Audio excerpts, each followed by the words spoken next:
Good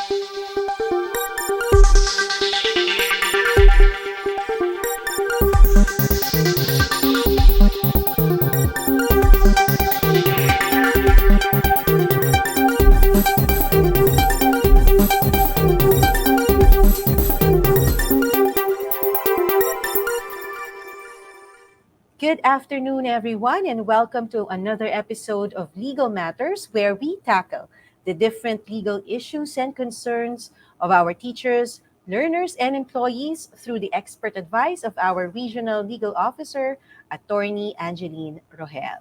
Good afternoon po, Attorney. Good afternoon, Ma'am Michelle. Okay, and so more than 27 million learners across the nation have gone back to school starting last August 22.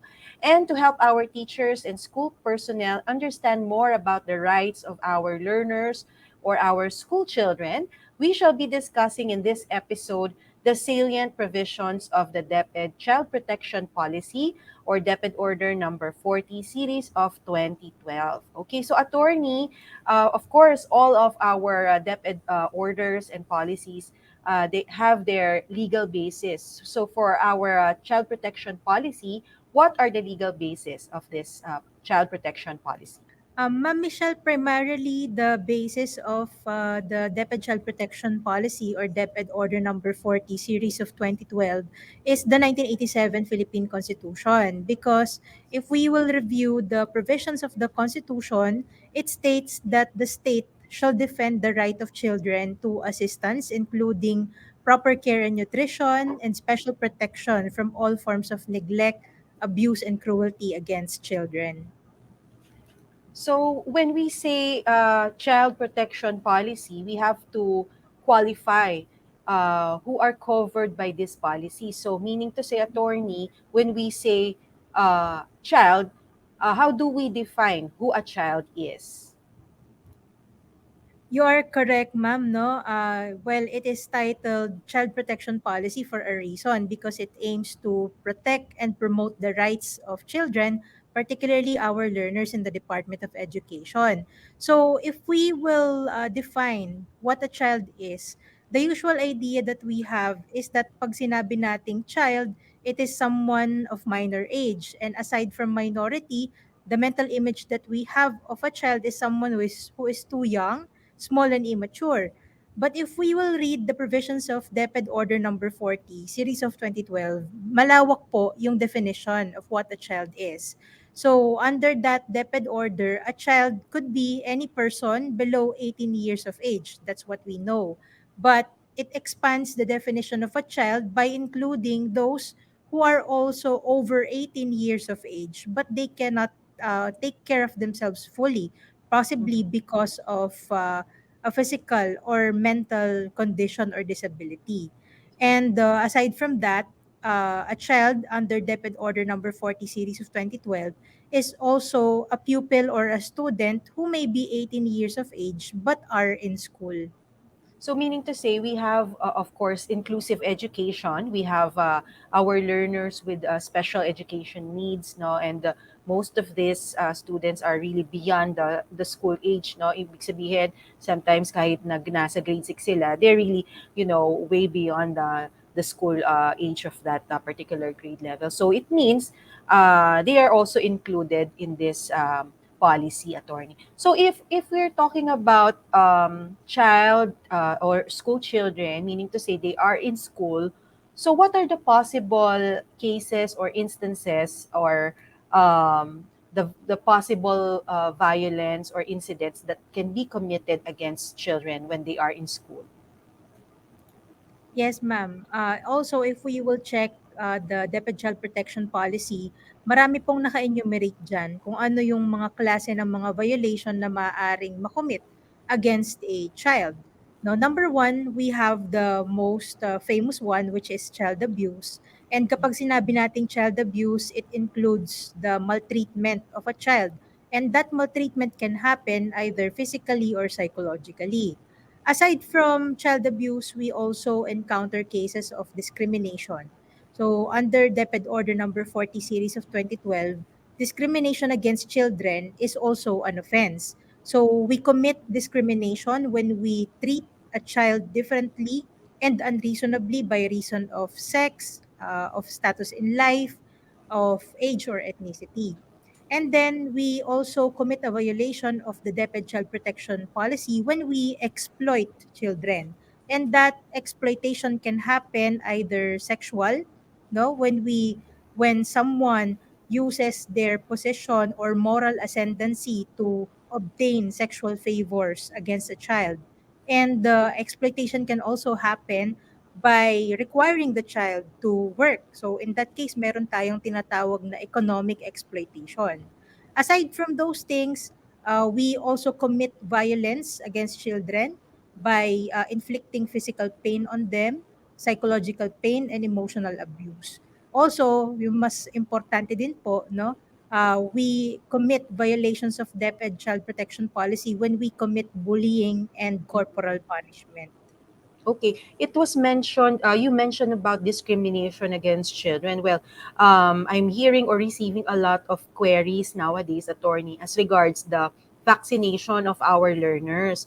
So we have to note also that in our context nowadays, in the new normal, wherein we are still dealing with the COVID-19 pandemic, we have to remind our teachers and all those who are working in our schools not to discriminate against our learners who are not vaccinated. So it's very clear that regardless of the vaccination status, our learners can participate in the conduct of the in-person classes. But you've mentioned the last type is the corporal punishment. Napakasikat nito doon, di ba, attorney, na although ako personally, I haven't experienced this when I was in school, pero most of our parents probably have really talked about corporal punishment, not in the bad way, no, pero yung sinasabi nila na mas discipline sila during that time because they were really, uh, not naman afraid, but our teachers during that time really parang natatakot yung mga estudyante. But nowadays masyadong naano na itong corporal punishment. But what is corporal punishment in the first place po? Yes, ma'am. Corporal punishment, I agree, ma'am. It's very famous back in our days when we were still school children, no? Ito yung tinatawag natin na parusa kapag meron nagawang mali in school. So, looking into the DepEd Child Protection Policy, corporal punishment is defined as that penalty that we impose against a child for an offense which we carry out for purpose of discipline or training and control.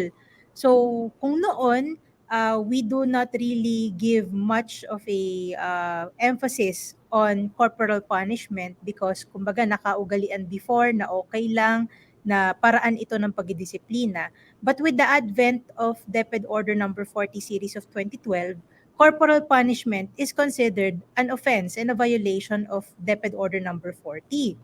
So, what are examples of corporal punishment? For example, you are humiliating a child dahil mayroon siyang nagawang hindi maganda sa loob ng classroom, dahil siya ay nagiging unruly, or dahil nakikipag-away sa kanyang kaklase. So, we are not really allowed to perform acts of corporal punishment against a child such as beating the child, kicking, hitting, slapping, or striking the face, especially the face of a child under the DepEd Order number 40 series of 2012 is a no contact zone. So we are not really allowed to lay our hands on our learners. Okay. So it means to say that our teachers now should be very careful, no?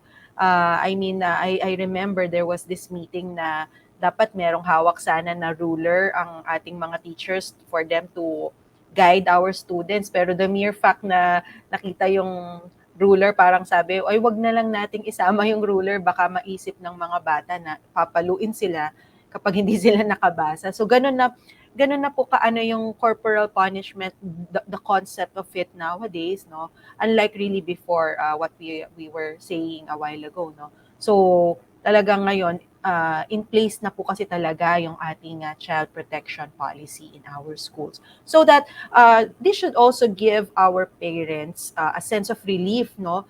That their children are really safe from these kinds of incidents inside the school. Kasi nga po, meron tayong child protection policy. But of course, this is also one of the common things that we encounter, no? Whether doon o ngayon, this is really present and this is bullying. Talagang meron at meron ito sa mga schools. So, how do we define ba, how does bullying happen po, attorney? Okay. Under DepEd Order Number 40 Series of 2012, bullying is committed by a student against another or one student against many other students. So, ang bullying po kasi, it involves actions which are willful and aggressive behavior, and that this behavior by one student is actually intended to put the other student into intimidation, humiliation, and harassment. Ang examples po ng bullying committed by one student against another is, for example, yung isang estudyante ay tinatakot yung kanyang kaklase to inflict a wrong on that person, to inflict pain or injury to another student. Also, it could happen when a student commits taking of property. Kunwari, mayroong baon yung isang bata, kukunin nung isa. So, that's also another form of bullying. Another form of bullying under DepEd Order Number 40 Series of 2012 is when another student inflicts physical violence against the other. Kasi usually, when we speak of bullying, merong isa na aggressor and the other one is usually a child which is shy, no, reserved, less confident and vulnerable. So doon po nagkakaroon ng bullying. But we should also take note, no, that this bullying not only happens in the school setting. Kasi naging malawak na po yung definition nito, that until this day, it is covering those incidents na nangyayari online. That's why we Mhm. call it cyberbullying. So when those acts like inflicting a wrong, public humiliation, or violence, when those acts are committed online or through the use of electronic means and technology, then that becomes cyberbullying, which is also actionable under DepEd Order Number 40 Series of 2012. And there are also cases of bullying when older students, no, bully or take advantage of younger students. That's why one of the mechanisms that DepEd has instituted actually in our schools, particularly, for example, in our integrated schools, wherein there are elementary and secondary students, we put up a fence, no, separating the elementary and the secondary para po hindi talaga magkakaroon ng chance na mag-meet talaga inside the school itong ating mga estudyantes, really to avoid those kinds of incidents, because it's really common for, the older students, no, to really make fun sometimes, no, of younger students. So in all these incidents or violence cases committed inside the school, especially by our students, no, kapag sila naman po yung gumagawa, say for example, nabully sila or they committed a wrong, no, act inside the school, how do we discipline them if we cannot enforce corporal punishment, attorney? Ma'am, with DepEd Order Number 40 Series of 2012, the most important thing that we have to remember is that through this DepEd order, the Department of Education promotes zero tolerance policy for any act of child abuse.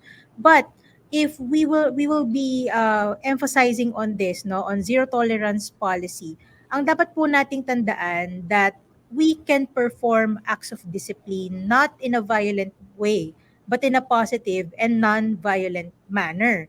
So how do we do this? No, we usually do this through holistic approach, like talking to the student, no, counseling the student, asking the student what happened, and then possibly meeting these students or allowing these students to meet and mediating over them, telling them na mali yung ganito mong nagawa, no? Dapat hindi ganito yung ginawa mo sa mga ganitong bagay. So, dapat po nating tandaan na hindi pwede ang violence. So, the only way that we can discipline a child under DepEd Order Number 40 Series of 2012 is through positive discipline. So, dapat po holistic ang ating approach and in a gentle manner. And I remember we have already conducted several seminar workshops as regards how to conduct positive discipline among our school children. No, I think that was 3 years ago na po when we first had our seminar workshop on positive discipline, and we recently had also a follow through of this seminar workshop. So talagang dapat hindi po natin iisipin yung agad nating papaluin or ipapahiya yung mga. There's actually a way on how we can encourage our children not to do these kinds of violence or bad acts inside the school. So, but another important aspect of the child protection policy is how we implement it on the ground. So, of course, in the regional office, or yes, from the center to the regional and SDO, we have the committees. But ang pinaka-importanting level of implementation nito is sa school, hindi po ba, attorney? So, of course, we have our child protection committee in the school, and what is the function of this CPC and who are the members of this child protection committee? Ma'am, under DepEd Order Number 40 Series of 2012, actually it mandates the creation of a child protection committee in schools. So primarily, this child protection committee in schools is charged of monitoring the implementation of the provisions of the DepEd child protection policy, because we have to ensure that in our school level, we are really safeguarding the rights of our learners, and we are really serious in implementing the provisions of the DepEd Child Protection Policy, because without this kind of monitoring, wala pong magiging saysay yung batas na ating gustong ipatupad. So number one, the function of this Child Protection Committee is to ensure na nai-implement ang provisions ng DO number 40 series of 2012. And another task of the Child Protection Policy Committee is to ensure that we are conducting disciplinary proceedings in cases involving violations of child protection policy. And more importantly, sino po ba yung mga in charge para tumakbo ang child protection committee na ito sa schools? We have, of course, the school head as the chairperson, the school guidance counselor who is a teacher in the school that should serve as the vice chairperson. And then, to complete the Child Protection Committee in the school, we have some representatives from the teachers, also from the parents, from the students, and from the community. So, attorney, all of our schools here in Region 3 have their own child protection committees, no? And do we have a monitoring mechanism as regards the implementation of the child protection policy? So, kanino pong mandate or function yung pagmamonitor dito sa child protection policy implementation? We are required to submit reports, ma'am, of child protection cases. No? Annually, meron pong mga regular submissions to determine kung ano yung mga status ng cases dyan sa ating mga child protection committee in schools. And also, they forward reports to the regional office po to determine the proper compliance and implementation of this DepEd order. All right. So we have to note, attorney, that this child protection policy is, it is not just being implemented just to protect, our children. Kasi alam natin when a child experiences bullying or any traumatic experience in school, it deters or it has a negative impact on the development of our learners. So specifically or more deeply, what is the really importance of the child protection policy implementation? Yes, ma'am, that's a very important question, no? Ano po ba talaga yung importance nito? Why do we have this kind of DepEd order? Well, we have to have this DepEd order or DepEd Child Protection Policy to balance the rights of our teachers and our learners. Because if we will check the jurisprudence, no, our teachers are given the power to discipline our students in behalf of the parents by reason of in loco parentis, meaning our teachers stand as second parents or substitute parents in school. So, because of that, because they stand as substitute parents, they also exercise this power to discipline. But we have DepEd child protection policy in place to regulate, to somehow regulate that power to discipline. No, because we have to remember that children are not full grown adults, and these children are vulnerable sectors of our society. So since they are vulnerable, they deserve more protection under the law, because we already know that those who have less in life should have more in law. Kumbaga, those who have less in age should have more protection in law. So it gives emphasis on the fact that the reason why we give this special protection to children is because we recognize that the healthy development of children is crucial to the future of any society. So we have to really exert all possible efforts to protect them and to ensure that they will undergo normal development and healthy development also under our school settings. Okay, so I think that sums up our queries about the child protection policy. But do you have any message for our audience, attorney? Again, ma'am, siguro I would just want to emphasize no why we have this special protection to children. We have this special protection to children because they are the vulnerable ones. Unlike adults, we could already fend for ourselves. We are capable of protecting our own rights. But these children, they are vulnerable. They are, kumbaga, lesser in age. So dapat tayo ang mag-exert ng more effort to protect them and to promote for their rights on their behalf. All right. Thank you very much, Attorney Angeline P. Rohel. And once again, that was a very comprehensive and certainly we learned a lot about the child protection policy in our episode today. So join us again next month for another episode of Legal Matters. Good afternoon.